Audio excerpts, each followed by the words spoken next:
Come on, you're in the way now, Kat.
In progress.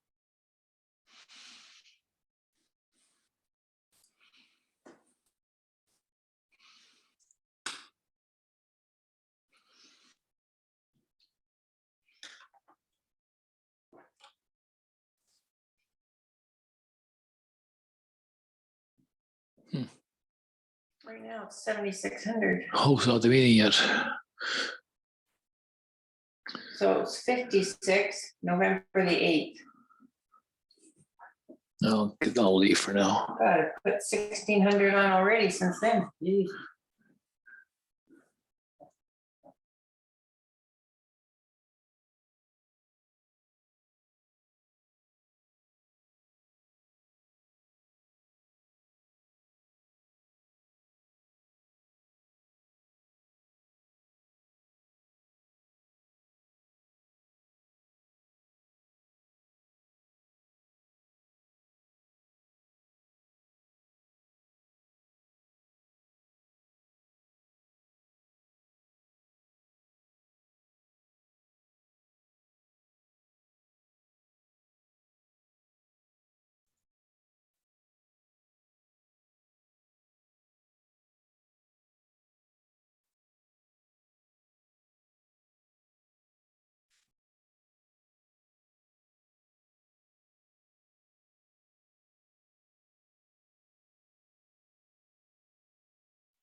Come on. What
are you doing?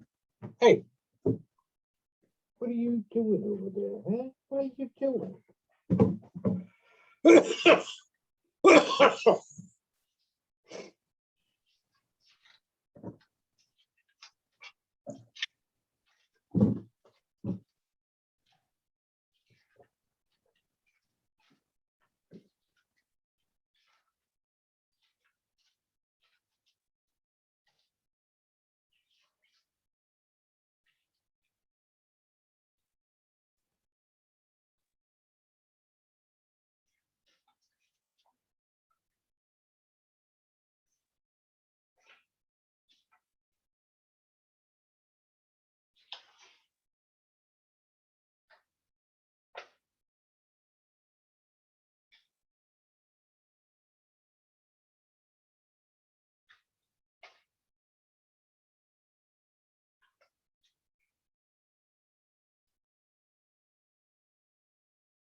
Hello.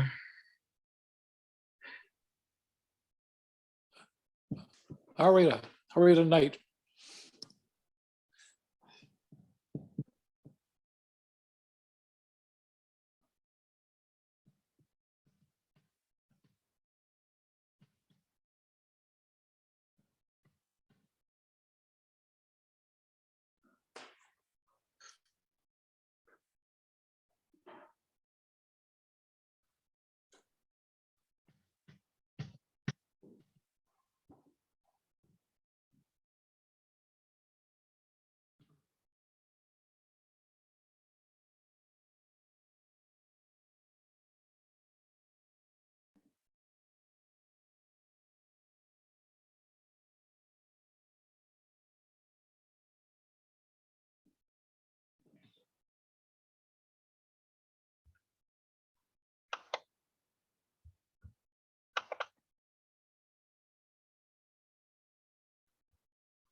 this thing.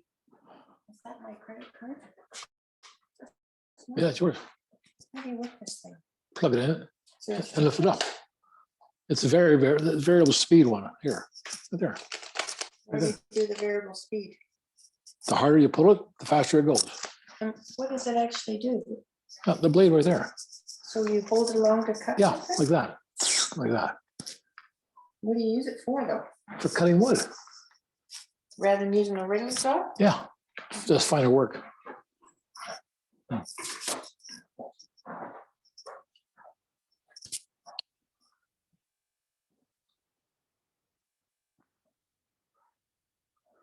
How do you get that blade out, David? What? If you wanted to change the blade, how do you do it? Lift that up there. What do you do? Lift this thing up here. Pull it up? Yeah, Okay, yeah, it comes out? yep, You pull it up to put it back into? yep.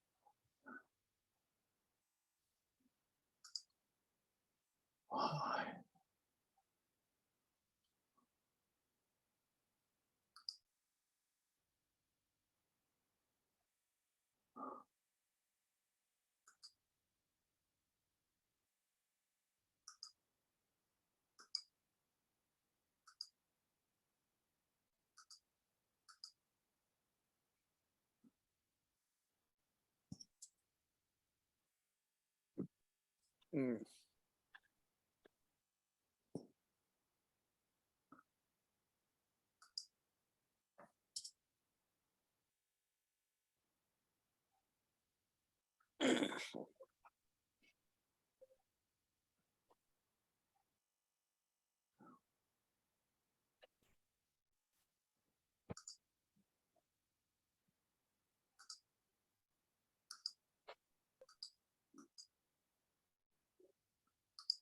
You know where this came from. Oh, damn it. Oh, shit. Okay.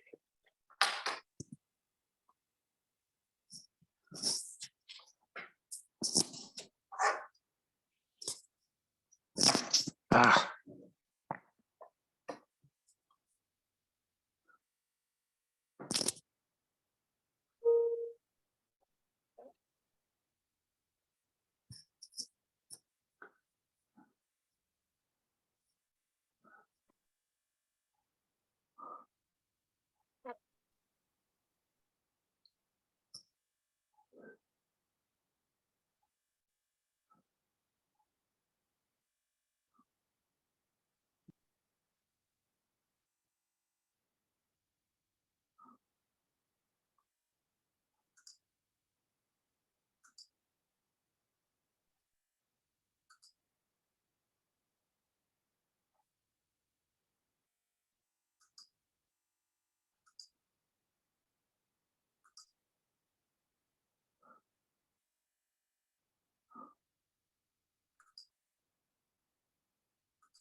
Just two of us so far?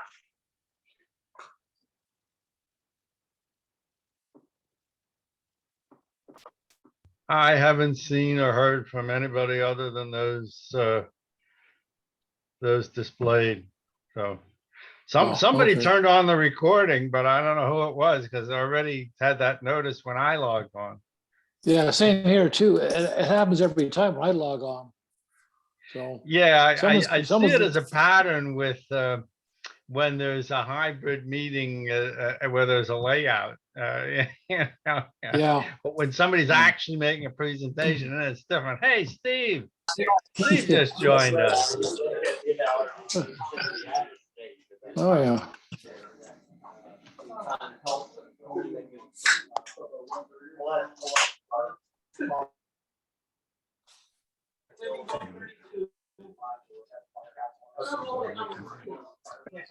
Hey, Steve, smile.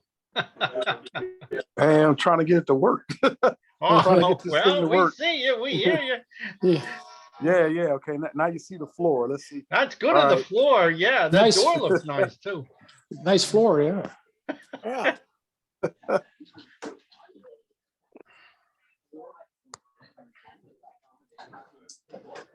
All right.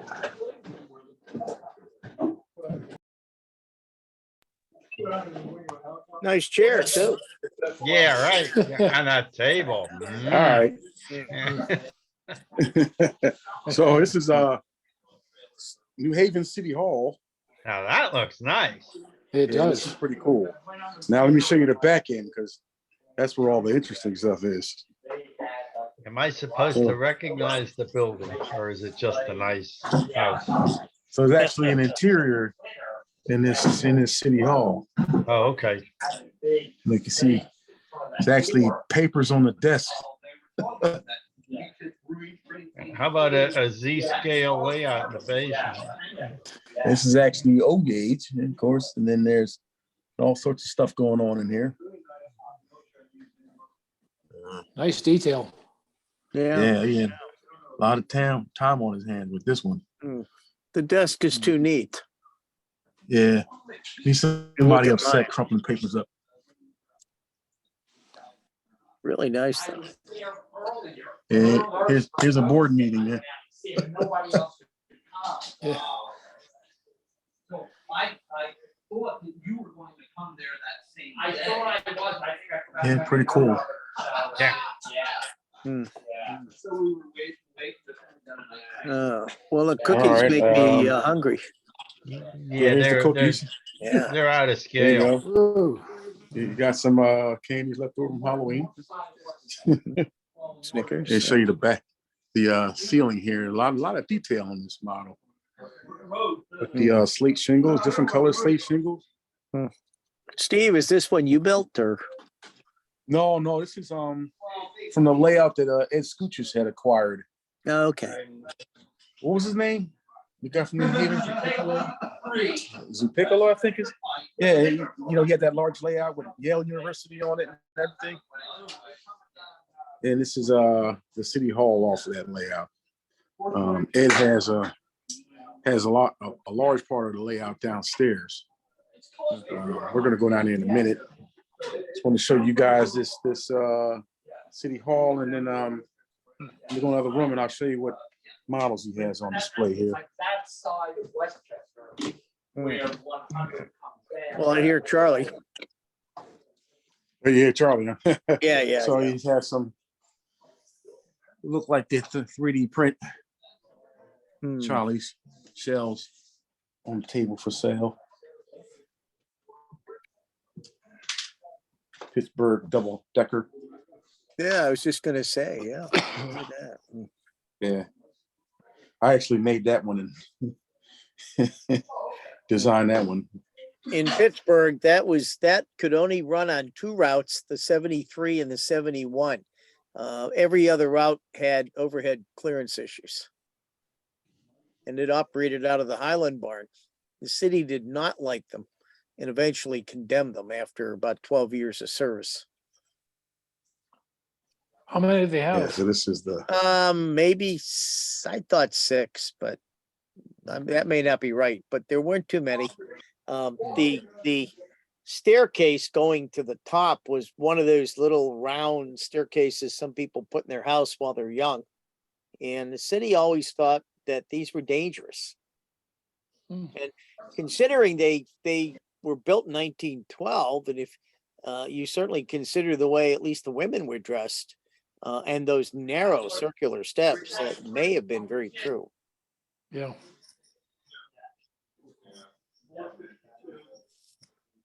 Were those 2 routes that it ran on the heavier ridership routes? Oh, yeah. 71 to 73 came out of Highland Park. They were Fifth Avenue routes. They served Oakland. They served what was known as Soho or Uptown, and rounded to downtown. So they were heavy routes. They weren't very flexible. You couldn't move them around. Yeah, right. say hello to They were heavy hauling. the guys online. Okay, well, I'm almost. All right. We're gonna go downstairs to the layout room. Okay. Oh, wow, look at this. Hey. Say hello to the guys on Well, I wish I had a cellar that size. room now. I guess I'll start over here and work my way east or west. What? Nice. Problem is Beautiful. getting the car out because of so many wires.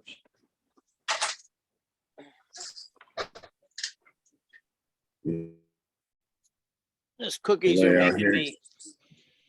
Those cookies made me hungry. I came home and the 2.5 hours of leaf raking that goes on every fall for 6 weeks, mostly because my neighbor has a forest next door. She doesn't care. You grab a cookie.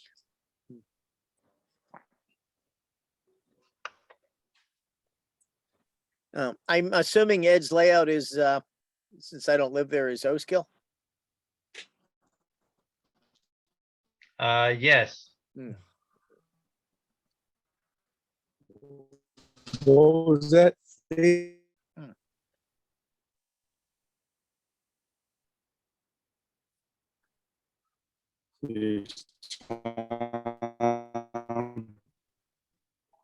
Operating the controls. The power feed to this one end is a little like.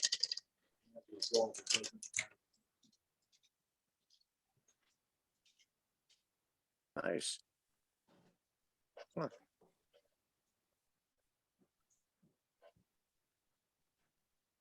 It's another nice looking building. This is from Yeah. the layout you acquired, right, Ed? Yes. Beautiful. Yeah, there was over 100 to 120 custom building it with it. Oh, yeah, look around that. Yeah. So this was the pretty awesome module. The previous layout was this lit bridge. Gee. Look at that. It had trolley wire at one time. I think Ed's going to try to get it to work again. But, fast, fuel tight. Yeah, look at the gears on that. So all scratched up.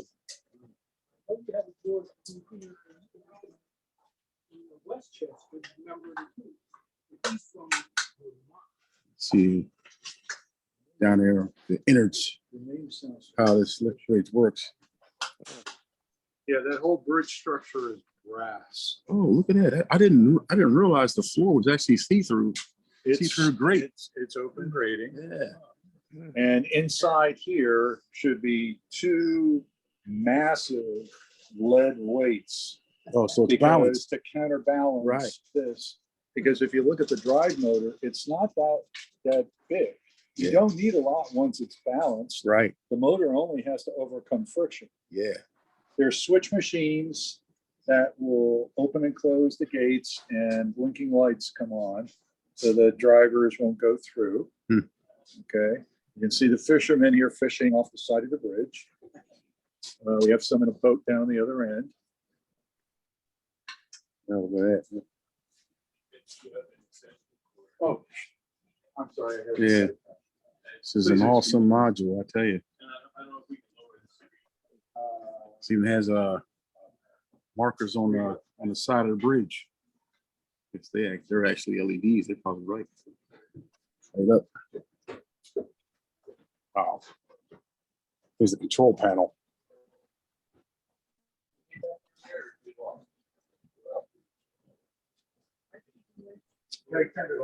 Something. All right, back to the layout here. Well,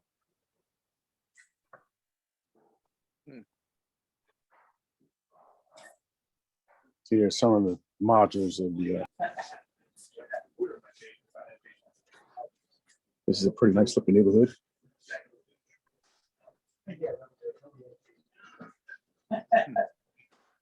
Huh. Hey, the circus is in town.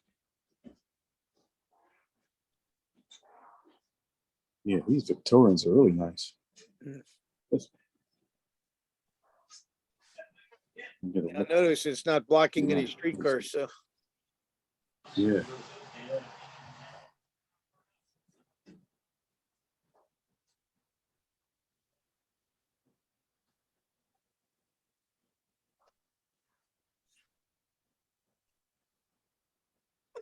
Looking way down the street here. Real nice neighborhood. Oh, Clark, look. Got a guy working on his car right there too. I missed the Clark parts. Awesome. That's a nice looking house. Lots of detail.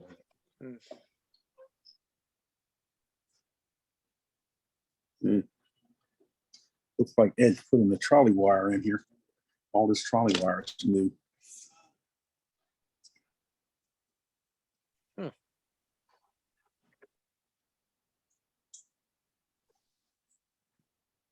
little more industrialized section here.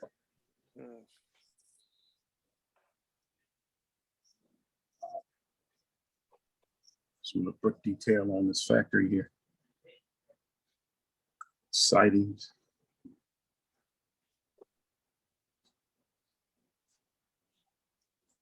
Siding here is pretty cool for this. Got some trolleys and stores on it. Baltimore cars? Yeah, looks like painted for Yeah. him. I heard once that the Philly 9000s, the proposed 9000s would have looked like that. Yeah, I heard that He's too. been busy That's with why wiring all these wires. I was a little disappointed when Bachman bought out a bunch of those Baltimore cars painted different ways, that they didn't number the Philadelphia versions in the 9000s.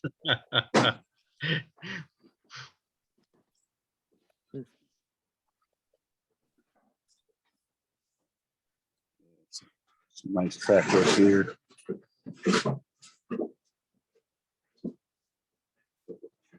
Look at this street down here. All kinds of lights on.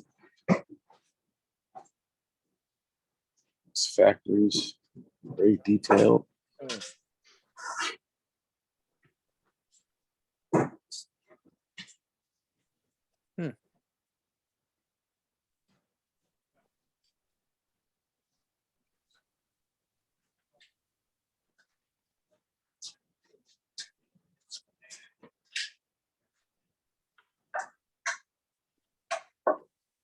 With interiors. See, that's a bedding store there. Actually got beds in there. Check them out. Brass beds. Huh.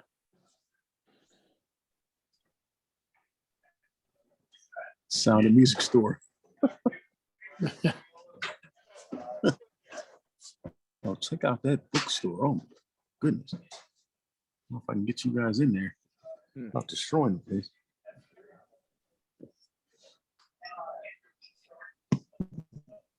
Boy, Yeah. Got it from off from here. You can see that he's got books on shelves. gee, nice And detail. there's delicatessen. Yeah, with people in there eating. And there's a rod and gun store. Wow. Check out this Sears.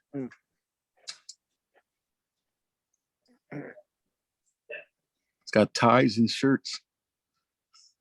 A men's and women's section.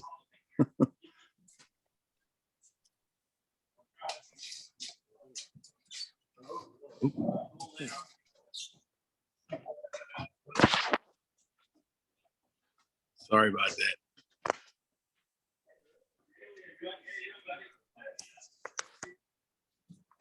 Got a little malfunction with this stick here.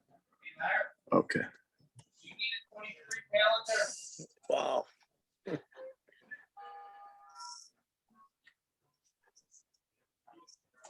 There's a pretty cool loop. The radio station is in the middle.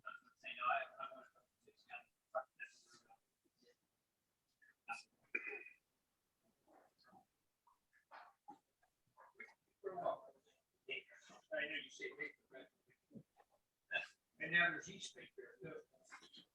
You have to separate, you know. There's a billiard. You know, with the parts, you know, with no, $6,500. So just worth the money.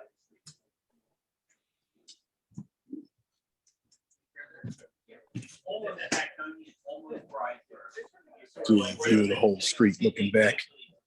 Back in the day, I was almost St. Leo's, I was almost St. Mark's, but I was St. Tim's.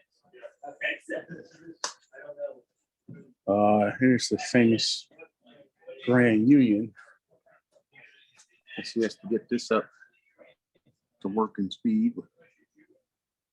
Low scale Grand Union. A lot of work there. And transfer table. I don't see too many of these.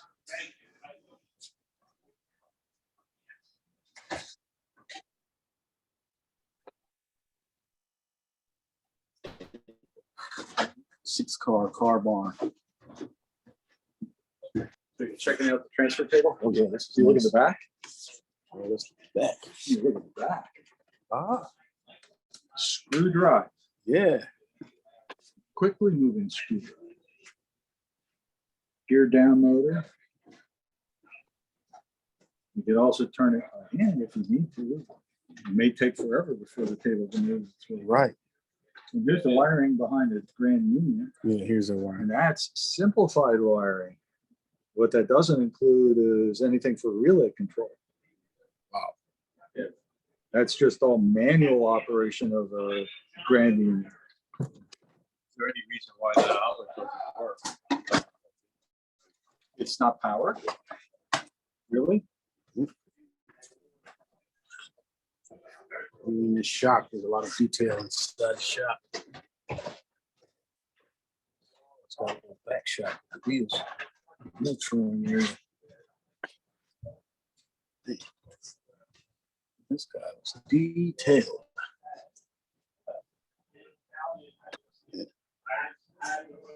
See what else we got around here. We got a workbench. Here's some of the row homes I did. No gauge. Large factory in the background there.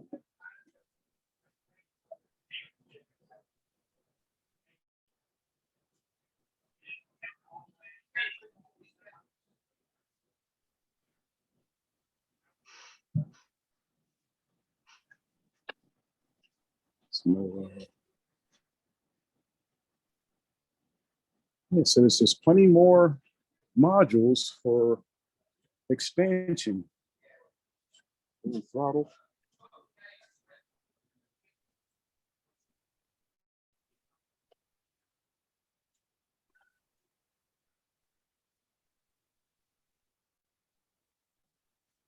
Back to the end so you guys can see.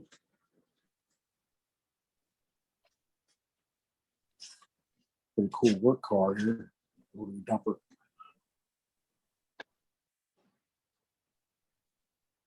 No source. Gravel.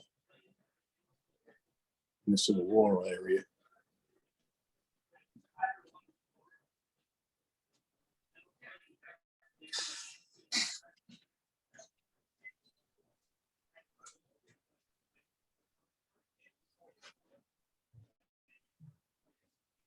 Pretty cool. But front module with old trolley tracks that aren't used anymore.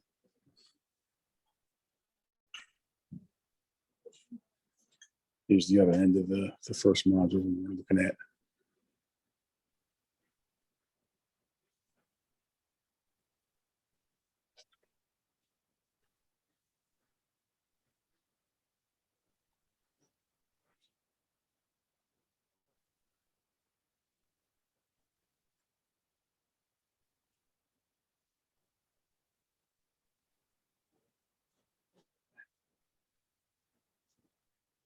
Number of open cars on the layout. You got Mr. Rogers' trolley car here.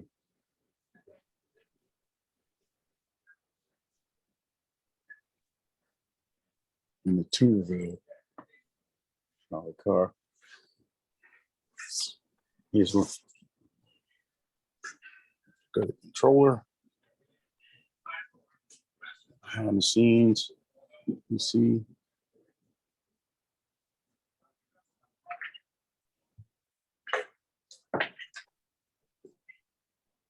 Noise terminal. Car.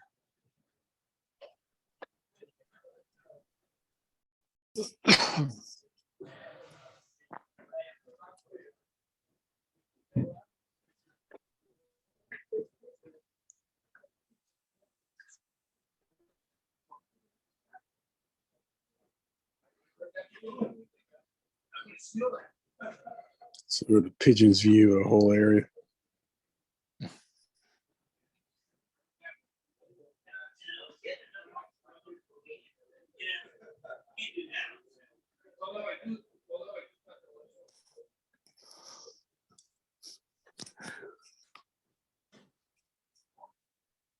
I'm gonna go past the Bastille Bridge, lift bridge one more time before I go upstairs, before we start the meeting. See, this is really cool. And this is up and running. Must have been awesome.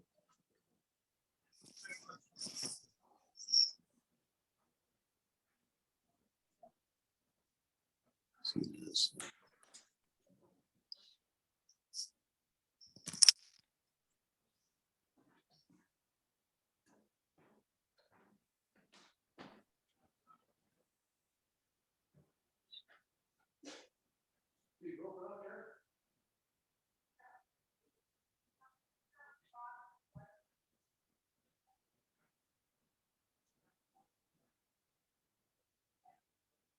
Guess those pegs actually lock the bridge in place when it's down.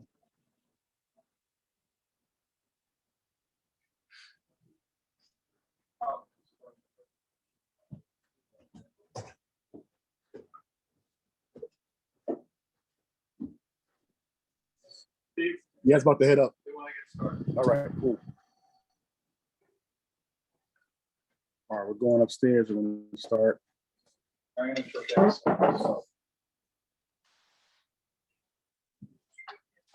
to drop off for a minute. I'll drop back on in a minute.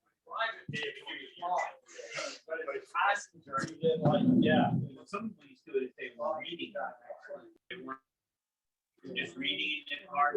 And for me, when I was on a ship, I had to see the horizon. If I was below decks, I couldn't see 690 on the deck. I had to see the horizon. I know when I see the horizon, I mean, if I see the horizon, I know why I feel what I feel. If I'm downstairs, you don't know why. How's everybody doing? Just trying to find a place to put this. He said, what the real problem Y'all said Steve? Yeah, let me see if I can get this to work. You wanna have a business meeting? Yeah, I mean, you're running the show. If you want this first, or. All right. You call it. Yeah, I like to see the big cooperating company. So they said, this guy can't sit in these meetings, he's a competitor. Yeah, it's got your name listed. My son says, well, See, I bring the big cushion with me. we are trying to solve your problem plus everybody else in the industry. The job is somebody down there on steel orders, upgrade the bar mill area, like your bar furnace and such. And they had a 7-person core team who was responsible for $1.5 million expenditure. I was the only non-inland steel employee on the 7-person team. There you go. So it was an experience, especially because there were some really great. Yeah. There was one guy in particular I just had had been electrical foreman, got his electrical engineering degree. Then got a law degree on the steel mill. I haven't seen many others. All right, good. He was cross-examined. We have one for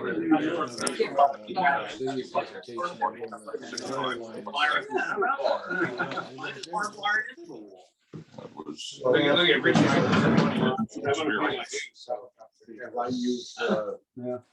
Should we get started?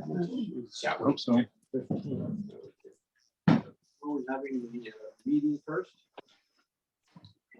Yeah, which one will we do first? Oh, we should do the presentation. Yeah, I agree. Okay, so, Jim has got to go back to DC and Doug's got to go up to Allentown. So I think it would be considerate to let Doug get started. Because if he has time, he'll show us more stuff. Guarantees the only people left for the meeting were the officers. Well, at 10 o'clock, I turned into a pumpkin. You're a couple days late. Just about 8 o'clock. Yeah, well. Okay, one of the projects that I worked on this year, it's exactly 50 years now that Atlanta's been in existence. This is just a short presentation. Okay, so we're gonna get to the Westchester line. Don't get upset. Atlanta, Lehigh Northampton Transportation Authority was the successor to Lehigh Valley Transit. Transit's been going now 50 years. And one of the projects that we worked on was we put together a booklet on the history, the 50-year history of Atlanta. And the other project that I was tickled that they decided to do it was to get back one of their original fishbowl buses. You know, this bus was delivered to Fairview in August of '73. It was rehabbed in '85 up in Springfield, Mass. And then we returned to Atlanta in 1986 in the new colors. Yeah, it was out of service and hit a pole on. I didn't put that picture in here. To Jersey City, that it was repaired, came back, returned into service, and then it was put out of service in February of '99. And then the Reading Berks Historic Transportation Association acquired the bus in April of '99. And it was out at Temple for a while, and then it was at Hamburg at the Reading Museum out there. And in January, it returned to Atlanta and it got restored back. So this is the way it looked, when it was delivered. That's when Hamilton Street was the so-called Hamilton Mall. Thank God that's gone. This is when it came back from Springfield, Mass, from rebuilding. It was like a new bus when it came back. It was fantastic. This is on the Tillman Street Bridge over the Jordan Creek. Here's where it was stored out at Temple. This is when it came back home in January of this year. That's Fairview, the Fairview Car Barn, which is Atlanta's main bus garage. And then, they started working on it. Painted it back to the colors that it had when it was new. There it is in the new shop. It's interesting to see the old bus with the new buses. And the first public display of it was on August 1st of this year. Atlanta had a 50th anniversary luncheon at the Americas Hotel in downtown Allentown, and they parked the bus there for the public to see it. And that's a picture outside at Fairview. I think that's it. So I was thrilled that they got, it's a historic vehicle. They're going to keep it as such, and it'll be available, for special events. It wasn't a Halloween parade. What's the treat sign on the front of it? A treat is a yeah, right, and a lot of the buses had that. And Jandal, Fred Jandal, it's not Fred Jandal, it's his son bought the company. It went out of business, and then he brought it back, and he paid for some of the restoration of the bus. Okay. So, they put that on there for him. It was like Allentown's Quaker Sugar. It was I knew people in Jersey, they used to drink a treat. Yeah. It's a treat. A treat, yeah, drink a treat.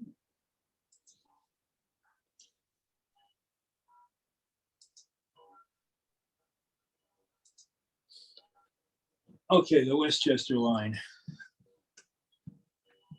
I never got to ride this. Of course, I rode the Ardmore Media and Sharon Helen photographed those, but I was a little bit too young to ride Westchester line. I'm sure everybody here knows it quit in June of '54. Sorry, went the wrong way. These were all slides that you'll be seeing, and these were the various photographers: Bill Code, John Gabriel, Charlie Hauser, Randy Culp, and Jim McDonald, Willard McLean, Ed Miller, and Alan Wright, and they're all deceased. Nobody's here anymore. I wish I had the slides from Willard McLean when I did my book, because I got them afterwards, and there was a lot of neat stuff in there that I could have used. I guess that's what usually happens. When you publish something, then all of a sudden other stuff comes out of the woodwork. He was probably the youngest of all those guys, too. Yeah, well, and he had good movies too. Yeah. We had his movies digitized. Walter Keeble did that. Yeah. Who's that, though? Willard McLean. Willard McLean's He had movies. been one of the officers in Yeah. NPRA. Okay.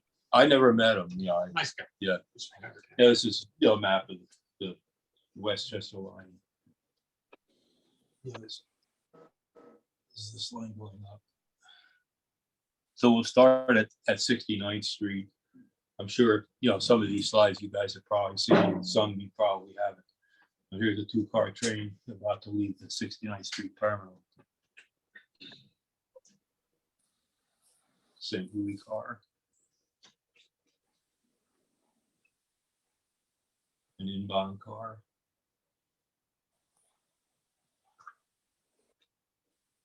These were my favorite part. I like the 80 cars.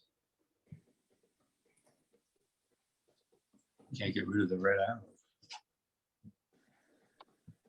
And there we see one of the former Hog Island cars in the background. Maybe on the Westchester Pike. 72nd Street. A little bit farther at College. Stateroom.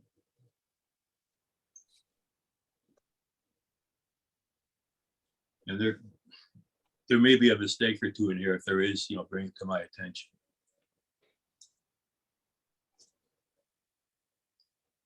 This is climbing up toward Pennock Avenue. And that's where I guess the original divided highway ended. At Pennock, yeah, Right. yeah. This is, the photographer was standing right on State Road. Yeah. And those cross streets almost never had lights.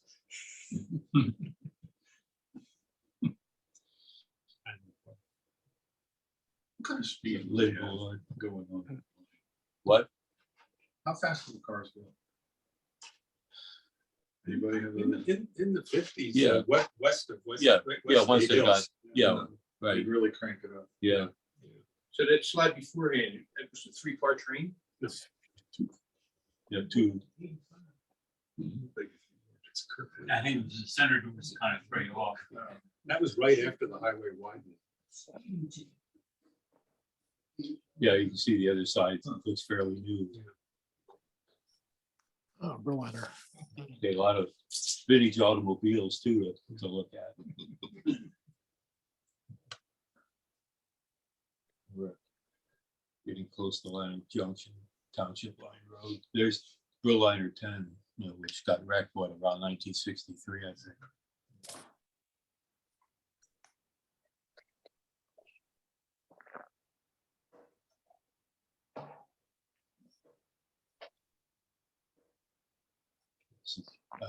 Liner Junction where the Ardmore line took off. And Leonard, fire station. Okay, yeah. This was one of the specials, the special charters on the 6th of June, 54. You know, there were a number of them. According to what Dave Biles told me, I guess they were vying to be the last car to Westchester. So there was some. And the motormen were vying too. Who was Yeah. the motorman? Bob Quay got behind.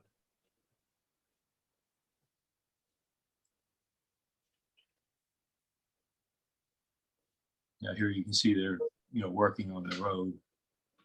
Yeah, this was a Willard McLean slide. Will lived right up there.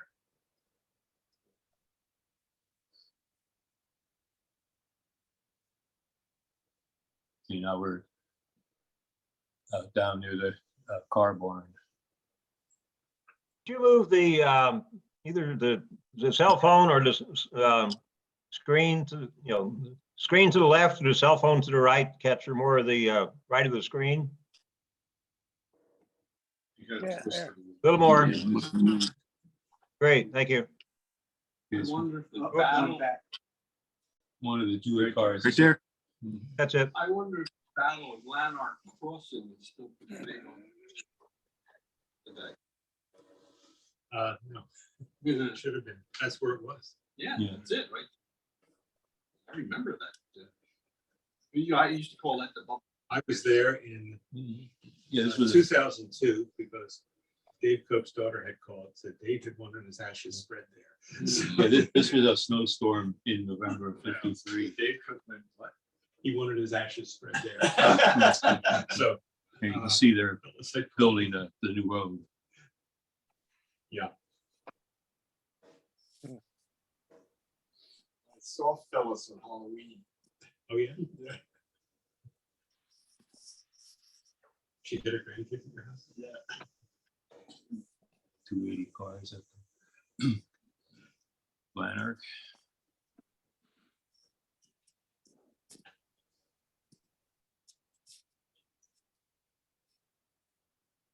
Farther out past Lanark. Was it Gilmore Road? Near East Westwood. Yeah. Where's the West Westwood? Oh, it was East Westwood and West Westwood. Were Jason stops. It's up at Upland Road. So you can see how new that part of the road is. This is Eagle Road. Yeah, this was an Allen Rice slide. Looks like there were the signs. Oh, yeah, that was the beginning of the Manoa Hey, Shopping Center. Yeah. Yeah, we're getting close to Westgate Hills now.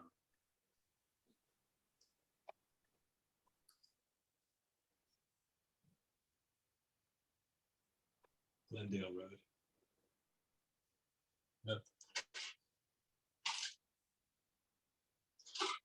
Okay, that's the station in the background is Westgate Hill. That's where it went into single track. Westgate Hills, and, This is actually Brookstar Hills. oh, isn't it? Yeah. Okay. Yeah. Good, thank you. I Yeah, will just change off that. to the right is where Nicholas Smith hobbies is. Oh, okay, So State Nicholas Smith was at 11th and Orange. Yep. yeah, Yeah. that's a long time ago. Okay, this is when the line was originally cut back at Westgate Hills, and it ran another 4 years until 1958. And then they cut it back to Lanner. And it was used, I think, primarily for rush hour It was only service. rush hour only. And fan trips. Yeah, right, of course. And of course, this, one of the Hog Island cars.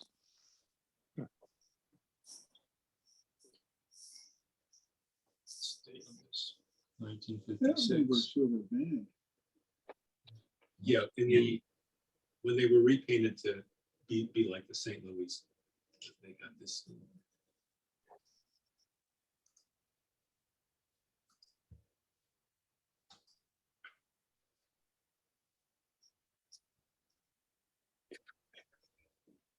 Two-car train, obviously a fan trip. And that's where the line is. Yeah. That station shed had been further Right, east of the Right. of the switch, and they moved it back there. to the single track.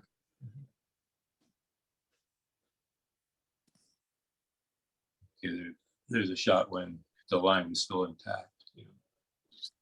It's looking, of course, to 69th Street. And this is about just showing the further extension of the line.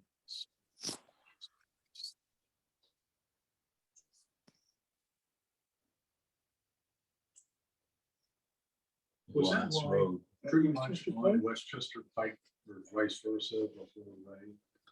Yeah, the only really- place there at the powerhouse, it went off a little bit. Really quick. Yeah, Going But- south. but other than that, it was always along the south side of the Westchester Pike. Didn't the transit company initially own the road? Well, it was a turnpike. Yeah. Right, that's how Yeah. it was in a private. Right.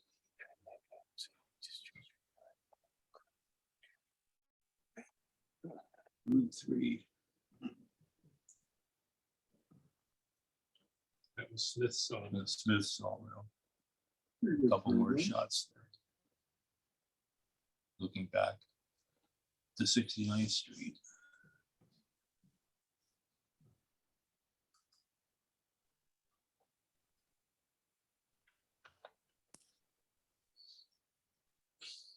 Okay, this is, cut back partial Yeah. sign for Westchester. I think it was signed for Westgate. Westgate Hills. Yeah. This is New Ardmore Avenue. That was the longest. Yeah. And then they had those car stop signs that lit up at night. So this siding was built, I think, in the late 30s because there had been a short passing siding down in front of that mansion off to the left. That had been called Bergdahl's Hill. Bergdahl, I think, was big in the brewing company. Brookthorpe Hills. Is it? Is that a station? Yeah, Yeah. where's the station so far away? Anticipation of double track. Yeah. In anticipation of double track. Well, it is double It's track. double track. It's double track. It's still far away. Yeah. We're looking for that 4-track main line. Yeah. But the plan said for the station. Of course, the automobiles are Buick with that toothy grill. Yes. Yeah, this was a long passing. So this was, I get, you said this was the longest passing. Yeah, it was side. the longest siding west of Westgate Hills, yeah. in Pine Valley Road. And this is where it went back into single track. Look at the antique mailbox. Yeah.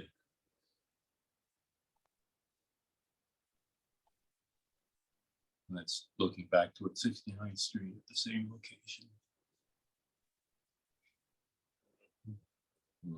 June 6, 1954.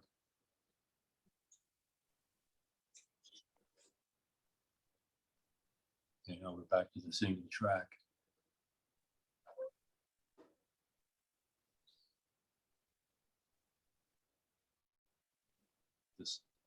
just west of there. That's actually west of Brumel. Right.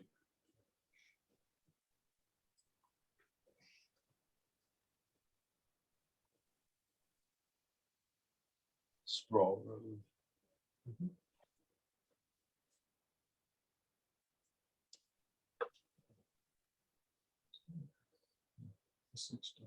Large. That's still Brumel. Is that Yeah, still looks okay? like- Wait, I think you're right. Yeah, that is, Large. that's Larchmont, yeah. His back is to the siding there. Yeah, I think they call it. Thomas Siding. Yeah. Or that was Media Line Road that he crossed.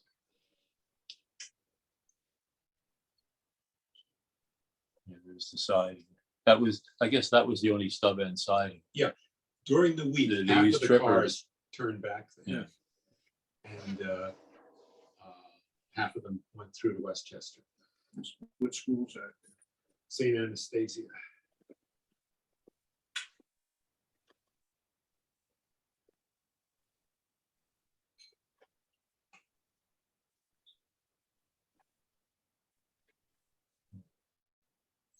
Near Bryn Mawr Avenue. Yeah, Dunwoody.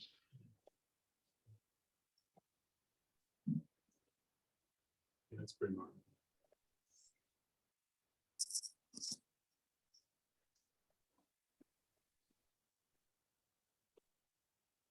This Hanley siding or St. Albans. St. siding. Albans. I think it sometimes went by both names. Yeah. After St. Albans, road was cut through. I think that Okay. was what happened. Planning to go to that railroad club there to close the season. Oh, really? Yeah. Went into the green sheet. Let's see. So this is, Newtown Square. Look at that. Woody. Yeah. It's not contact paper. This was probably a Sunday, Doug, because that's when all the cars ran through to Westchester, and I think there was a meet at Albans. Well, it was, probably, I think, this was March 7th, 54. So I think the chapter had a trip down there because I think that's a Randy Kalk slide. Randy and Bill Cohen over on that trip. They were related. Yeah, Bill Cohen was married to Randy's sister, Althea. Yeah, just a discussion about how stupid it was to paint them that color. Yeah. Dave Copster was always, it was a very cheap paint scheme.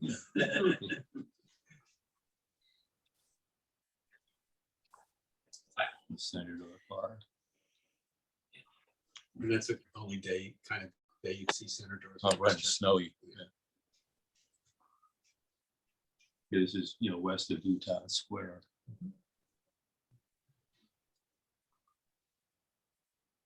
Kirk's Curve. Boot Road. It almost looks like that's a Studebaker. Yeah. It was called Kirk's because Kirk Chevrolet used to be. Okay, is that okay? They would fly through there. Car. Somebody Same lent me a location. movie of this line, and I was amazed at how close to the road the car or the line was. And the fact that, well, it was a movie of the taken from inside the car, and he was moving pretty good going down through there. It's between Columbia Avenue and Crum Creek. Castle Rock. Hope Road Liner number 10 again.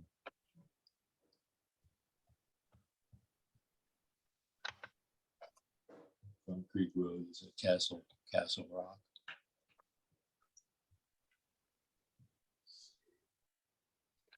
It's just west of there.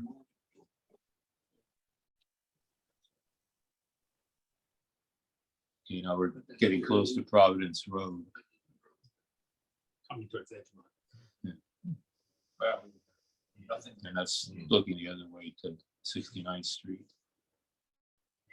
Edgemont would be behind us. That's Edgemont up there in the background. It looks like something from the 1920s, huh? Nothing around anywhere. That's what I'm looking at. Edgemont. Yeah, somebody told me, I guess they dropped the one E out of there. Some people, EDGMONT, I don't know why they would do that, but I know when I was doing the book, Stan Bowman told me that we decided to do it the right way and call it the Edgemont the way it should be. It's like a mess with two M's or one.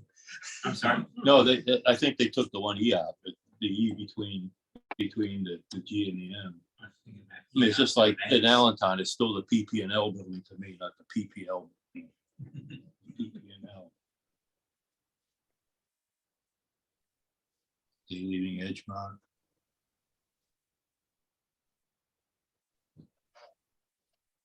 That's looking back to 69th Street.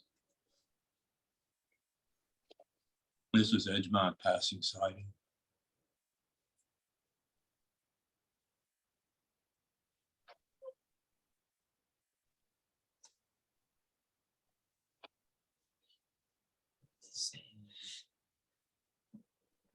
Which was primarily St. Louis portion right now. After 1949, yeah. It was the 80s, from 32 to 49. And occasionally duets. This was a fan trip, obviously.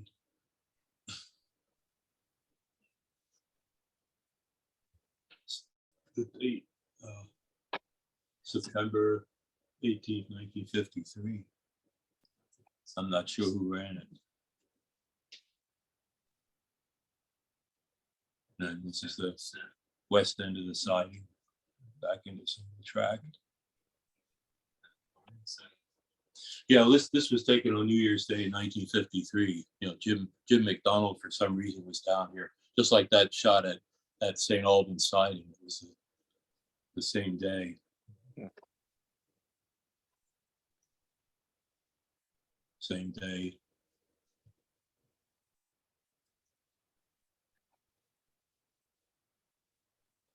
It's a new Plumstock Road.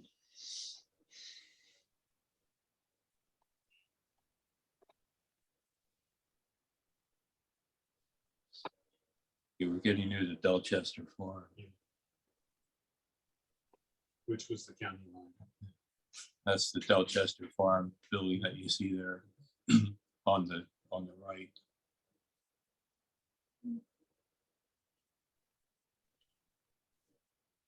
Another view. Is anything still there? It's all wiped out today. Well, that's a lot. Down, it's more built up. Oh yeah, obviously. Yeah, that was sort of a popular summer place there on the left of the dairy cottage. Yeah. For ice So cream. you also had a place over near the Springfield Road station of the medium line. What was it, an ice cream house? Yeah. Mhm. Yeah, I remember parents taking me there. Yeah, same. Dairy cottage. This is near Quaker Lane.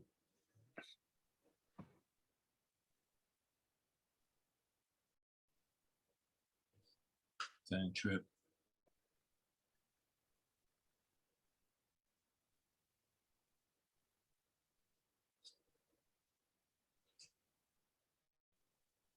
Still around Quaker Lane.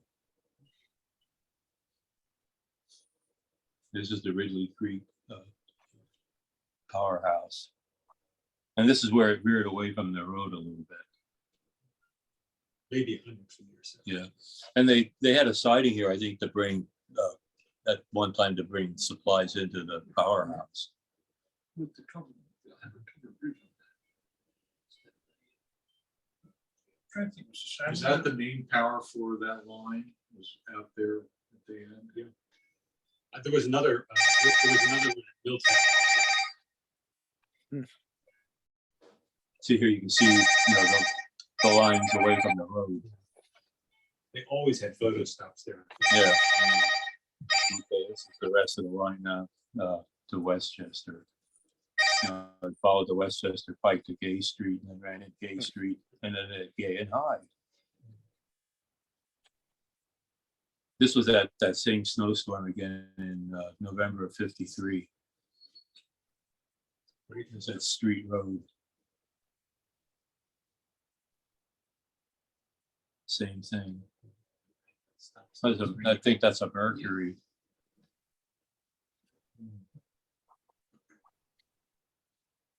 That's near Chester Road. Right. That's all built up. And there was a passing sighting at Chester Road. And there's pretty much always a meet there. June 6th, 1954.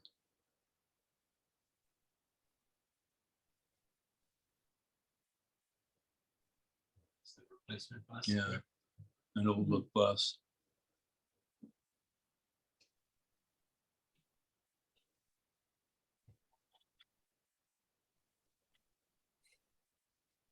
An earlier view with one of the Jewett cars.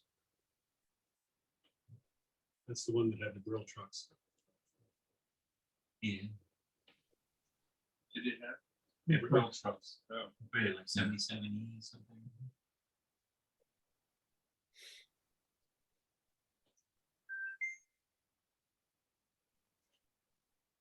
Still Chester Road passing sighting.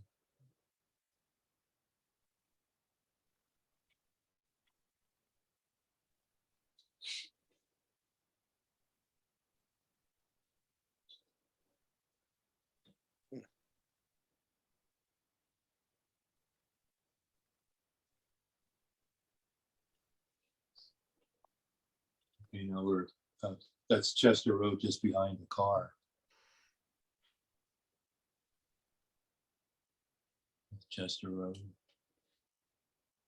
Looking back towards 69th Street. It's it's a car stop sign on the pole. They loaded off the street or what? No shelter or anything there. No. Yeah, and also notice that it was a fare limit. Yeah. See, first one.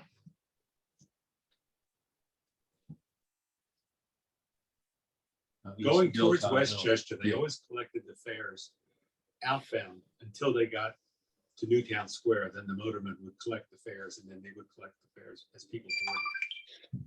This is East Milltown Hill, and notice there had been a passing sighting here at one time. You can still see the wires in yet.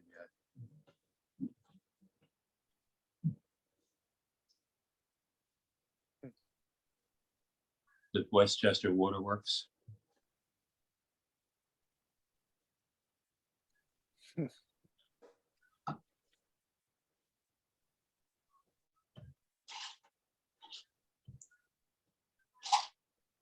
Same place.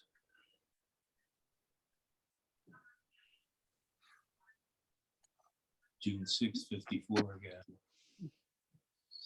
This is Patrick Avenue passing sighting. The photographer here was on the bridge for the Route 202 bypass that was being built at that time. It was just being built. It was not out, not in service.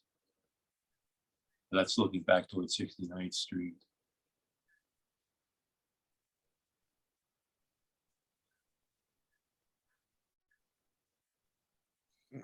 You can see the bridge work there.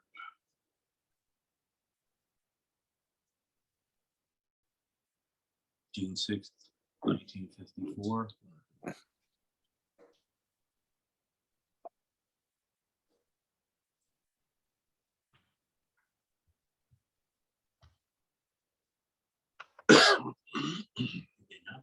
Trolley board.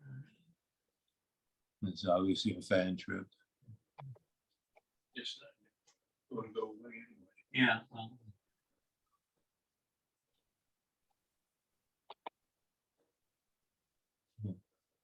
This is another Jim McDonald shot on January 1st, 53.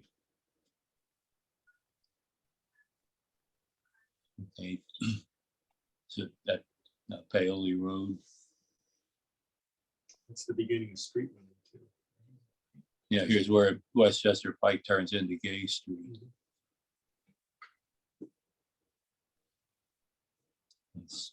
Actually, this was the going away shot, but since, we're going from 69th Street to Westchester, I put that in first, and this was the shot. And that's Bob Quay. He was running the sweeper. If you're looking toward downtown Westchester. And it just sort of sneaked out onto the street. Notice the sign there, it says keep left.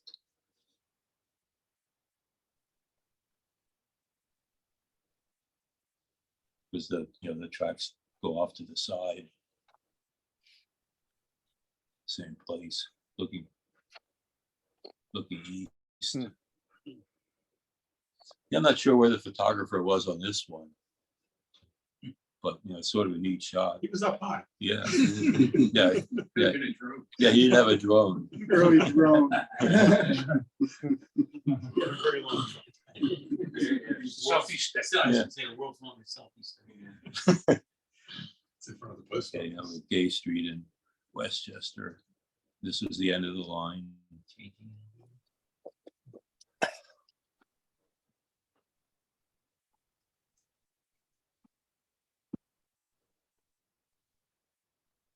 Yeah, number 4. Yeah, another store that's gone by the wayside. Rexall Drugs.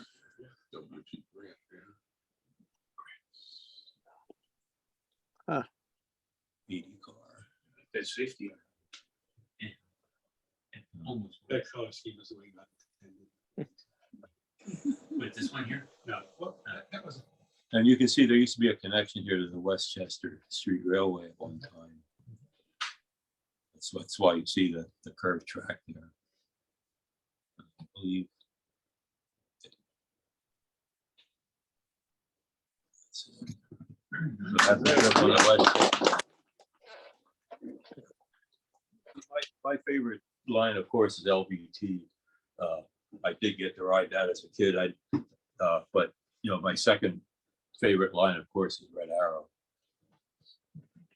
I enjoyed coming down here, taking pictures, learning all about the PST, and of course the PNW. That's sort of my family. What's that? The PNW. Yeah. But anybody have any questions or anything? Thank you very much. How long would it take? What was the schedule from 69 to West? 55 minutes. I was gonna say a little less than that. You're gonna go to college, didn't you? My mother-in-law and my father. Would you go to Westchester? Teachers? No. Yes, now Westchester University.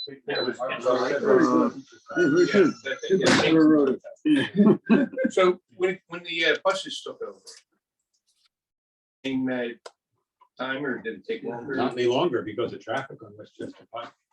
At the time, the Westchester line inverted, ridership was increasing. And that median was built wide enough for a 2-track line all the way.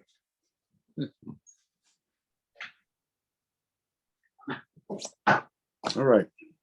Right. Thank you, Doug. Thank you. That was You're welcome. enjoyable. Yes, very good. Actually, I had put that together for a program earlier, but then, the so-called did and shut everything down. All right. Thanks, Phil. for your Oh, you're welcome. presentation. Very great informative. I love trolleys. We all love trouble. Why we're here. Even Though I take pictures of buses, I still like trolleys. Some of us like buses Yeah. too, but they are the demise of trolleys. So. We like trolley buses. Though, right? They're disappearing, they're disappearing too. Yeah, okay. I'm Steve Smith for all the visitors that we have on the Zoom today. president of East Penn Traction Club. I'd like to thank Doug again for his beautiful presentation of Westchester Line. I wasn't lucky enough to see it, but I see the remnants of it. Yeah. That's fine. I want to welcome all the visitors to the Zoom meet. We did extend a link to people on Facebook and on our Facebook East Penn page. I don't know how many visitors we have, but if there's any out there, welcome. We have this meet every month, first Friday of every month. It varies from here to there, but we try to visit people's houses and have presentations at each meet. So welcome. Also, let's talk about how we're doing as a club. Charlie, how are we doing with the money?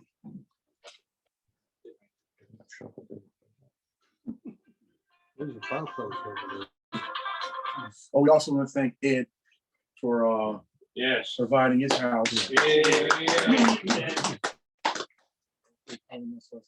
layout downstairs. We had a layout tour earlier from 7:30 to 8 o'clock.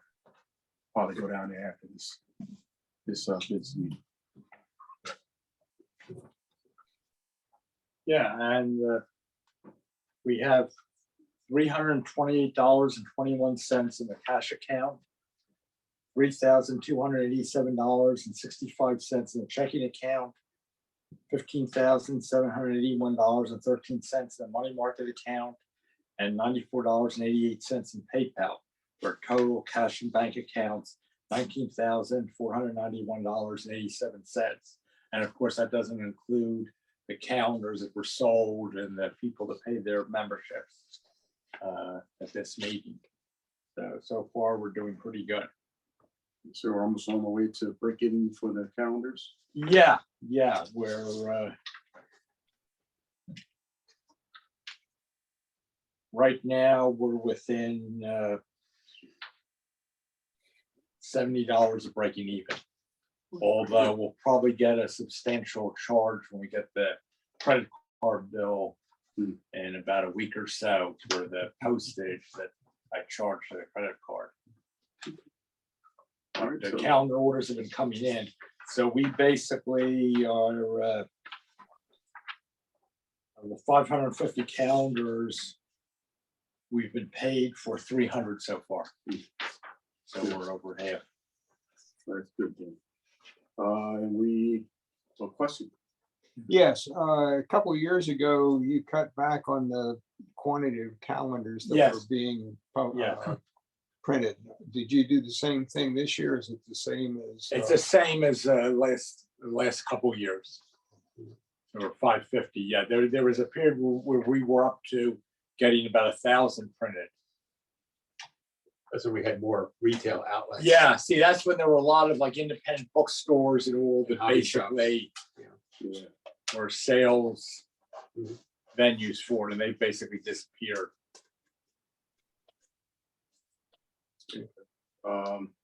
And we did a deposit on the meet for May, so we're good on that front.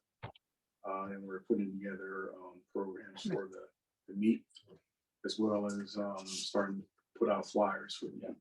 Yeah, and in fact, today I got the first reservation for the meet. Great. It's in the mail today. Who was it? Ed Liebarger. Oh, okay. Talking about that, well, do we know when the online registration will start? Did that start today? But when we had the board meeting, I talked to Adam. He's going to see about, what has to be You don't done have a to get date that yet, going. right? No, I don't have the date yet. I was just wondering when you said you got something in the mail. That's what. No, we see, we had put like flyers in the past couple newsletters or so. Right. So that's where it came from. It had The first nothing else one, to yeah. do but fill it out and register. Yeah. And you guys gave some out timonium last time. We put 100 flyers out, and when Bob and I left, I guess around 1:30 or so, looked like about a third of them had been taken. Okay. That's good. Whatever that means. Yeah. Well, I think Adam says he has it out on our website already. Okay. I'll post it up as a post on Facebook and our other Instagram page. And I don't know what we're gonna do about distributing them for, future shows and all, because we're getting into the season where there's a lot of shows. Right. So I guess we can float them around to people who attend those shows and just to get them out there. So let me know, anybody who's going to these shows, like, let me know and give me a little bit, I can print them out and get them to you. Do you have any flyers now? No, I forgot to bring. Well, the only reason is that tomorrow I'm participating in Model Railroad House.com. Yeah, I meant to bring some, but I forgot, there's.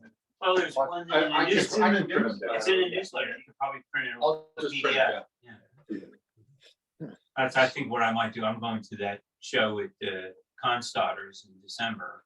Yeah. The NMRA is having. Yeah. It's a small show, but I'll put some on the table. Any other comments on any business news before we talk about corporate news? Okay, any prototype news out there?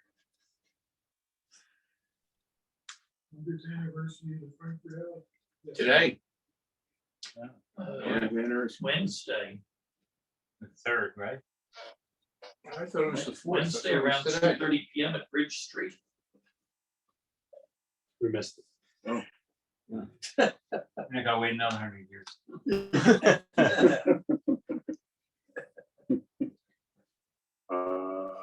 The Silver Line in Washington Metro is supposed to open within the next month. And probably the Medford extension at MBTA. But they're building a factory to build the cars for the Metro in Maryland, right? Yeah, Hagerstown.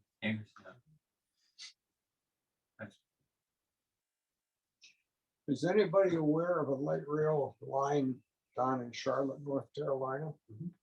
Yeah. I just discovered it last weekend. That's been there for a little while. Yeah, they run like what, modified historic cars and new cars. Right? Well, they have a streetcar line that goes east to west, and then they have a regular light rail line that goes north to south. But I think, didn't they sort of develop the east-west streetcar line to be, I think they were running historic cars, but now they run the They have, light rail, they upgraded it somewhat or some. well, they have sort of the streetcar version of the Yeah. SD70s. Yeah. They had the Gomeco cars, which I think they sold them to Memphis. Well, this is the first time I knew anything I about thought I it. saw that they were proposing a line that went all the way down to Matthews now. Yeah, I heard about that. It was an extension proposed.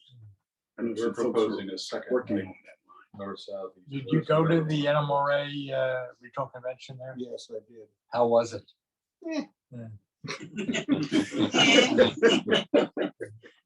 That good. That's like 2.5 stars, it sounds like. Oh, I tell you. I'm sure it was 2.5. I've been an NMRA member for about 50 years now. And I have gone to probably more than 50 NMRA conventions. And they become yawners as far as I'm concerned. What I did notice in the contest room, there were no trolleys that were. I didn't see any when it showed the winners in Yeah. in the poll. Yeah, trolleys disappeared out of anymore, right? It's interesting. We used to complain a lot about that. I've been cutting up some old bullets and taking out articles of interest. And back in the day, there was a lot of trolleys. Oh, yeah. And Yeah. bulletins. Jim Richards had a monthly article in there. John Durr. Yeah. But and another, I'm not sure if anybody here was a sports fan, but during the Eagles game, but they were one of the breaks there, they actually had a shot of Houston Light Rail going by the camera during breaking the game. I said, hey, that's a trolley. They actually called it Light Rail. Back in the 70s, I believe it was, or maybe in the 80s, there was a person who wrote a traction column in the bulletin or whatever. Well, going through this, it seemed to be, well, there had been a couple authors, because at one point it was Jim Richard, then was somebody else, and then was somebody else. And lots of plans, lots of photographs. So there used to be quite a bit of coverage, and then it sort of fell by the wayside. You have to have somebody who really wants to do it. You have to have somebody who wants to. Who can write, actually. That's a lost art. Can write or will write or has enough interesting topics. I mean, there's a lot of interesting things going on. Yeah. I know a variety of us have worked on a lot of very interesting projects, and there's maybe more coming out now than there ever has been before that very few people know about. Right. But there are. I mean, I put a bunch of examples out on the dining room table there, of, 3D prints, and it's not one person crafting something. The one project that it's pretty well wrapped up, is a project for the bicentennial Philadelphia PCC cars, which are ex-Kansas City cars, ex-Toronto cars. And we started with I got a computer file for a car body that somebody had developed. So somebody developed it. That was in China. Then it came to the States. Then it came to me. Then it went to the Czech Republic, to a designer that I knew could do what I wanted to do. And he went and upsized it from HO to O, gave me 1 millimeter window posts, so they're nice and thin, a stable structure. He developed a floor, seats, consoles, rear seats, wind guards, everything for the car. And now you could get all those pieces at one time, and we know they fit because we've done it in the computer model. And Gary Rain, who's another club member, has developed, has been spending a lot of time on CAD programs, having a fun time. But he decided he wanted to do a wind splitter. And various people have bought his designs and have been offering them. But I actually took the designs a couple steps further so that we could have a one-piece body and had it printed in China. And it's nice, it's smooth, it's stable, there's no warpage, it's accurate. We took some of Steve Smith's HO buildings and made O-scale ones and printed them over there. Came back in a big, huge box. And Steve and I had a lot of fun opening up this crate. Like Christmas. Finding those. You got your L structures in HO. I got O-scale buildings. So there were O-scale cars in there. We did all kinds of things. I worked with a couple other designers in this country who are working on fun projects. They may like Illinois Terminal. Okay, so one guy drew up a station. But he was doing it in HO. Okay, I had it printed in O. It turned out fabulous. We did another station like that. We did the IT freight cars. There's an IT steeple cab out there, Class A. And there's a couple other designers that I was encouraging them to not try to do it themselves, but do the CAD work and then send it to a large 3D house with big machines that could make one-piece O-scale bodies. We were doing 60, 70 foot long cars, one piece. The stuff we would see from other vendors here in the United States, they're cut up in pieces, 2 car halves together, because they don't have machines that are big enough. You don't have the same surface, clarity, and everything else. So it's interesting. There's a lot going on, but still a lot of people don't know about it. Why? It only costs $1 gazillion to advertise. Of course, I have all this spare time to have a multifaceted web-based, presentation of everything. I don't know the time in the world. So it gets out in pieces, word of mouth, Facebook, websites, club meeting, live Zoom calls, and whatever. What's your opinion of Shapeways? Everybody said and the other thing everybody says is that now their quality's down. And this was something Baltimore said. He said, you'll have something printed 5 times and the 6th time they say, no, we can't do it. Yeah, that's what I've been getting lately, the rejections. And you just No, keep I was on just feeding kinda them. curious, you know. when I was working, I was involved in my company's rapid prototyping programs. Right. Starting back in the 1995 is when we got into, what do they call it then? I forget. Anyway, not germane here. I haven't done anything since I retired. Well, you asked about Shapeways. From a variety of people, Doug said, yeah, they're kind of expensive. I know that the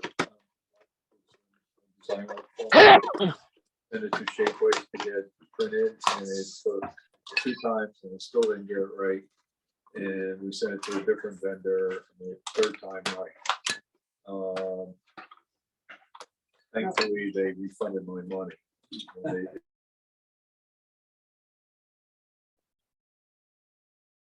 I was just kind of But curious. in the larger size, they have different processes. Everybody's got, there's how many different kinds of 3D printing machines out there. But the stuff that you've seen all the stuff, you've worked with the stuff that came from China. They just had bigger printers that came out with smoother product. I think it was probably the smoothest I've had to work with. The stuff that people do domestically with their own printers still get surface, especially with filament printers. You'll still see the lines. I was just kind of curious because all the articles that I read in the model magazines that people are doing 3D printing and whatnot, and they mention Shapeways as being a good source. And I use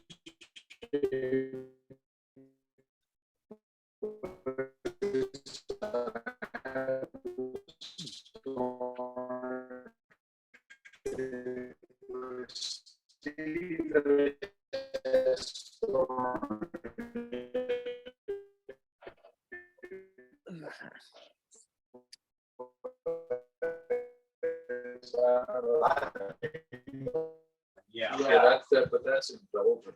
Belgium, yeah. Yeah, they were comparable when they first started out with Shapeways, and then they kind of went like this. You know? One went down, one went up. I don't know just Vanilla, Greg King I know very well. But both good guys, are very creative and stuff like that. But I found out about the one printer I use from another designer, and Doug and I were both talking to that guy, and I encouraged 2, 3, 4 other guys to go and try them for prints. And guys say, yeah, we try China, we go to India. You have to find somebody who's comfortable. But like this one file I had, China, US, US to US, US to Czech Republic to me to China, and then I have parts. And a lot of times, I don't know, if Shapeways was taking a while to get stuff done, I'd send a file to China, they give me a quote, and I tell them, okay, send them money on PayPal. They'd start work. 4 days later, they'd have it done. 2 days later, I'd have it at my front door. Wow. So I could have stuff in a week. Okay, now I pay for air freight. Air freight is not cheap, but Steve and I looked at net cost of product cost plus shipping. And compared to Shapeways, it was still cheaper than trying to go to Shapeways. And it had a better product. Yeah. It was smooth. Twice as better product. Than Shapeways. when you're buying something like that, you got to take into the complete cost. I worked for Thermos for several years. Sons of bitches there were a bunch of accountants.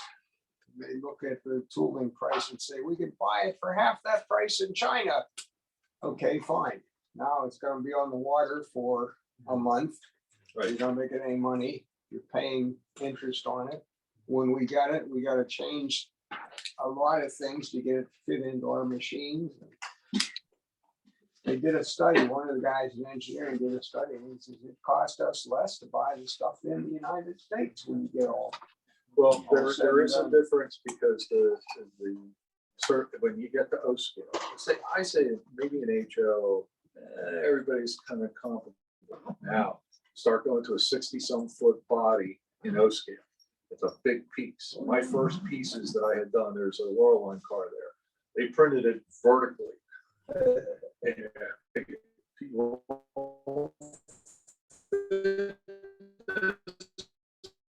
can fit it this way. Take that, how tall is it? Correct. And so it Something like that. takes a while to print that. And with the larger sizes, when we were dealing with domestic printers, they were coming out with a grainier finish. Whereas you do the same thing with a different type of machine, these happen to be in China, you get a nice smooth finish. That's the key thing, smoothness. They've been pretty good. Like I said, I pay for quick shipping. I know, like when Stan Richmond, I was talking to him about some stuff. He said, I always paid for air freight because they'd be there really quickly. He didn't want them sitting in a container somewhere, you know, and again, as you said, you're wasting time and money and everything else. They've been pretty good to deal with. I've sent them designs and they said, we really think you should add braces here. When we print this, we're going to add some extra pieces into your model. Conversely, one time they didn't like the brick pattern. They said, brick pattern's pretty small. We don't know if it'll come out. I said, still print it. Came out. They were worried. They wanted to go a little bit bigger, but I didn't want that because then it wouldn't look right. You know, but they do a pretty good job, all things considered, and it comes quickly. It comes quickly. They knock it out, and they speak English. In fact, there's the one person who I deal with. She said that I went to school for English. That's why she's in a sales position like that. And she takes her model and she goes and she does her calculations. They have a program, and then when they figure it out, they send it over to production, and they produce it. And they calculate volume, they calculate size. One thing about shipping, it's not the weight of the box that kills you, because they send it to me in a wooden crate. It's the volume. Because like even with US shippers, you go over 1 cubic foot, most likely they then charge you double or more for your shipment. Could be light as a feather once it goes over a cubic foot. The boxes we had were, what was that, 16 cubic feet? Right. I think that was the box that Steve and I had the biggest box that one time. 16 cubic feet, made out of plywood, reinforced corners, lots of foam, a sheeting around it, lots of nuggets and stuff. Had no problem. Showed up at my door one evening at about 9:30 at night. You know, they deliver whenever. And took it apart, had an unwrapping ceremony, and had fun looking at it. But everything was good. What carrier on this end? DHL. Thank you. It's DHL from one end to the other. Stuff comes DHL. Yeah. So we slipped into model news. We did. Segue. And hey, we can segue. We can talk about Baltimore has his Atlantic City short fast lane trolley. Excuse me. That's out there somewhere in. Did you ever see any HOs? I finished doing them. You did finish too? Okay, so Yeah, they've arrived. pictures We of them haven't with seen me. no skill though.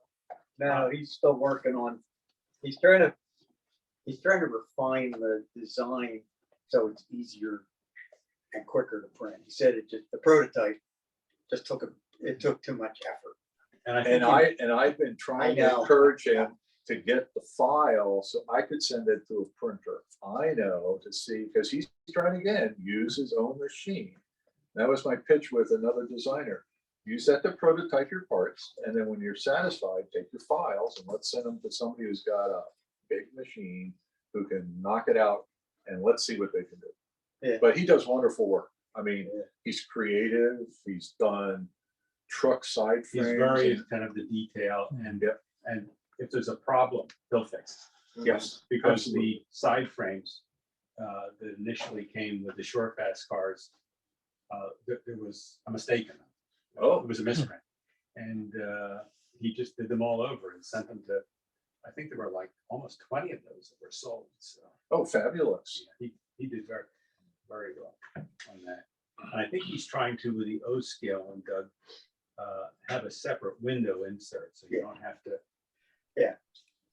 go through the maddening thing that I did. Now, another thing that I saw recently, I was looking at one fellow who made HO cars, primarily Tatras and European cars.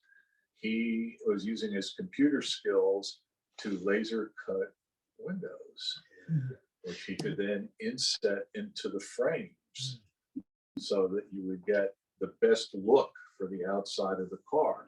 And they would be a perfect fit because it's a computer designed body and a computer designed window. So the fit up should be pretty close. He then branched into O scale.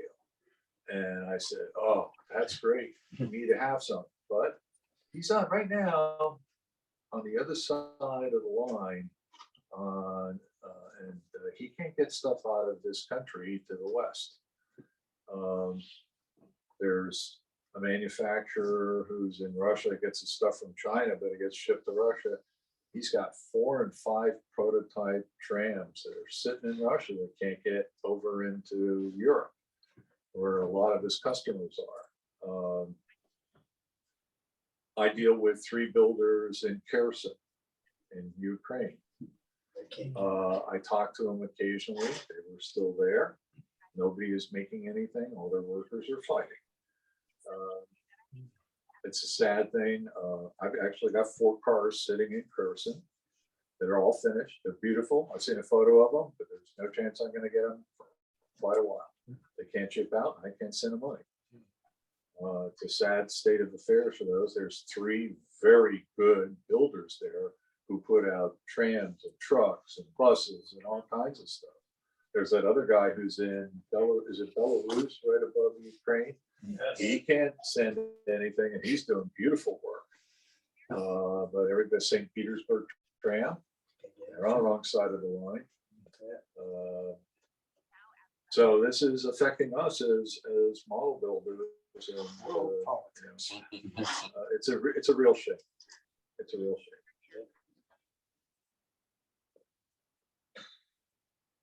Who else is doing something interesting? Spinella is doing mostly Australian stuff. Right? Japanese. Japanese. He did O scale, 3rd Avenue semi-convertible. Yeah. Yeah, the issue is, again, a lot of it is shipping back and forth. Yeah, it just affects pricing.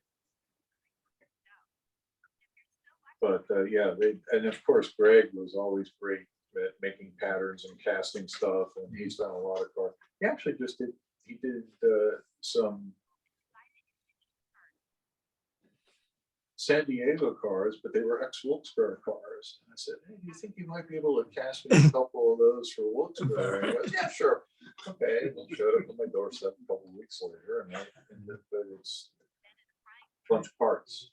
I have to put them together, and I look forward to it. But there's neat stuff out there. San Diego also bought cars from 3rd Avenue Railway in the early 1940s. Yeah, I wonder if maybe that's why he did that O-scale car, because Well, he really likes West Coast stuff.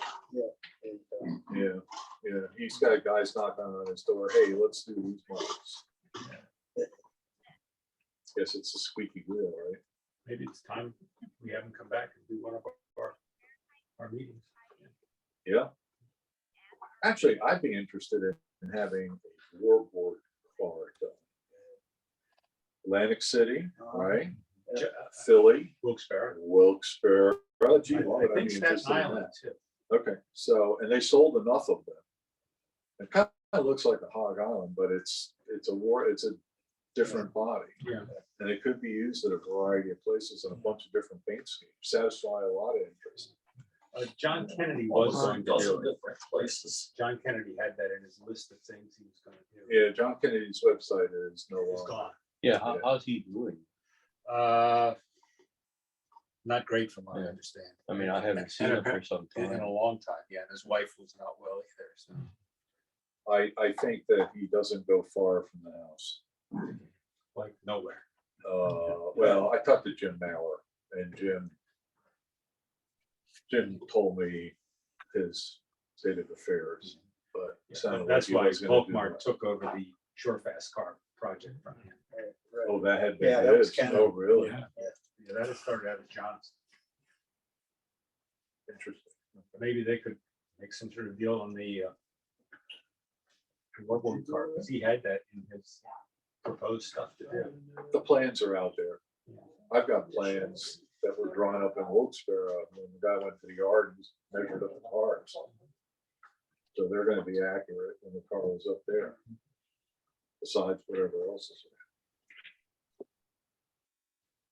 there. Anyway, Steve, we've been babbling along here. Yeah, take over, Steve. Any other Wrap this up. model Oh, news? look at this car. Isn't this nice? Oh, we got- Is this your Milwaukee? That's the Milwaukee Electric 1200 trailers, also used for a training car and a business car and.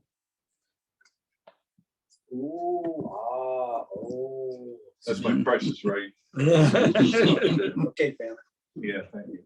And it's got slots, so you can slide the plastic in between the walls. This was something that Ed Okay, so suggested. Oh, to did you do Jack. that on Yeah, this one so too? it has a detachable roof, and the nice thing is, if you look at the walls, above each window is a slot. Yeah, that worked. So it goes between the outside part of the frame and the inside part of the frame.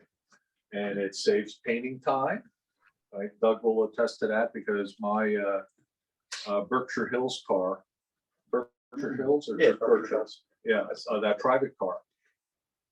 I had the third iteration of that body. You got the newest. I had the good body, yeah. Yeah. And it had the slots like this, and it turned out really nice. I could bring it out and show it to you, but it, Now, I guess, can you slide like a piece of like cardstock or so in that? That's what I did. Act when as I used masking for the styrene. painting, so you can paint the exterior and That's the what I did. interior I used. of different colors, and that's you pull it out. exactly what Doug did. I did. I Put your used window in. styrene, just thin Yeah, styrene, just yeah. drop it Right. down in each one. So you paint the 'Cause I inside, painted paint the the inside outside, first, Yeah. and then pull up the pieces and Yeah. then stick in the glass, Yeah. and you're in great shape. that saved a lot of time. It really did. So what did you think of this in comparison to the other Milwaukee car that was floating around out there? That was nice. I looked at it. Out there? Yeah. Yeah, but that one is a Chinese print of the one that they were printing in two pieces. See, that was the other problem we have. Guys are printing no scale cars, two halves. They print this half, they print this half, and then they glue them together. Still see the seam. It takes forever to get it. And also, there's a lot of line printing in the surface of the filaments that they try to use. This is resin. They're paying a pretty penny to get in resin. Yeah, but no, this came from China, right? From Nope, Zach? that's Shapeways. Oh, this is the Shapeways one? Yeah. They're doing better. This is an expensive body. How much Take back did you everything we work said on about this? that, This has been- Not yet. I got it a while ago and I've got a huge stack of projects that I've been working my way through. Is that Yeah, detail you plastic? know, the Berkshire Hills bodies were like under $200 or around $200. I think yours was less. And, Oh, neat. and, Charles Sontag had his printed by. Oh, Charles. Yeah. The man in the mask. Well, I think you paid like 500 for yours and Shapeways. Yeah. Shapeways is expensive. I wanted Yeah. it. Yeah, nice job. Yeah. That is. I can't even see it. I got this light here. Thanks for showing me that. The roof pops off. The goal is to, this is the 1,200, which were trailers, and then the goal is to then make 1,000, which were then converted into freight motors of different types. So you'd have some that were these M series in which you had either some windows so that they could beat the franchise things of not having freight, or they had all freight ones, and that's the next goal. It's just Yeah, that was like IT's pull motor. Yeah. And it looked like a 5-window passenger car or 4-window passenger car with a freight door in the middle. It was never passenger service. It had beautiful art glass arches and stuff like that, but it was a freight. But it made it look like a passenger car, so they wouldn't mind going through the streets. And they did that similar thing in Wisconsin. Yep. So wouldn't frighten the politicians. Yeah. Well, the neighbors that didn't want to go down Third Avenue. Remember, the Nice to better meet you. houses were on the streets with the trolley lines. Yeah. That was the better neighborhood. Oh, Third Avenue. All of Gorgeous. the It US still is, except for but 43. during had the- trucks. During the 43 50s had and 60s. the Baltimore. Urban it- flight. Yeah, Urban Flight that was bought by Sorry about that. Sunlords and they went into the ground. There's still, you go along that street and it's all of a sudden, oh my God, this is beautiful. And then Going right back. they get lost. Yeah. That's PA Glen Oh, you're running the local? Yeah. It's a limited. That's not the Glen Olden. Does 3D printing allow multi-colors in the same part? Not in the same, well, you can Sometimes. with a filament printer. you can. The next generation. Well, no, what Baltimore's doing is dividing the color up I'm gonna paint them. and then printing each, based on the paint scheme. Yeah. And then printing in different colors. Is it Pittsburgh car like that? Well, See you, Joe. no one knows how accurate it is. Well, yeah, but I mean, it's different colors. Well, you just did it. Yeah, it is. It's green, blue. White. But the one he just did is one that's. Hey, Steve, why don't you walk your camera over in the other room and you can see some of the other. Oh, yeah, I did that a little earlier.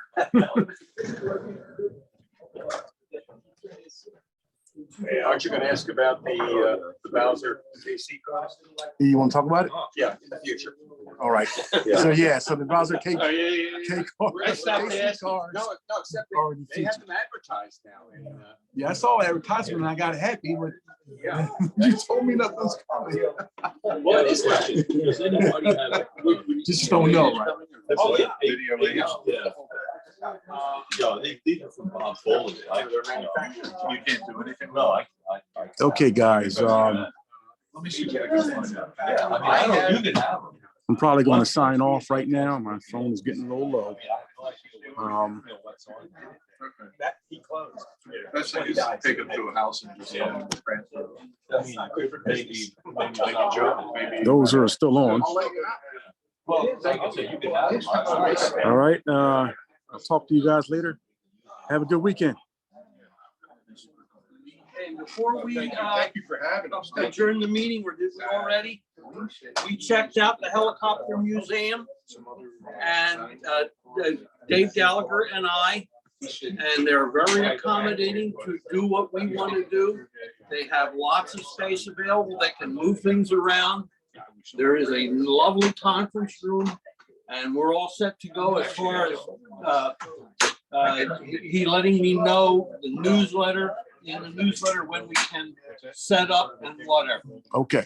So, And I'm thinking they invited the N-Scale guys to come in yeah, and take anything. up some stuff, right? Gallagher is trying to get everybody interested, N-scalers, O-scalers, you name it. We're gonna do it. Before Okay. I came here, I worked on the December newsletter a little bit, running it out. Yeah. And I put some information like people to call David if they want to Yeah. exhibit and bring cars or so. Yeah. Yeah. So I'm planning to set up maybe like midday on Friday.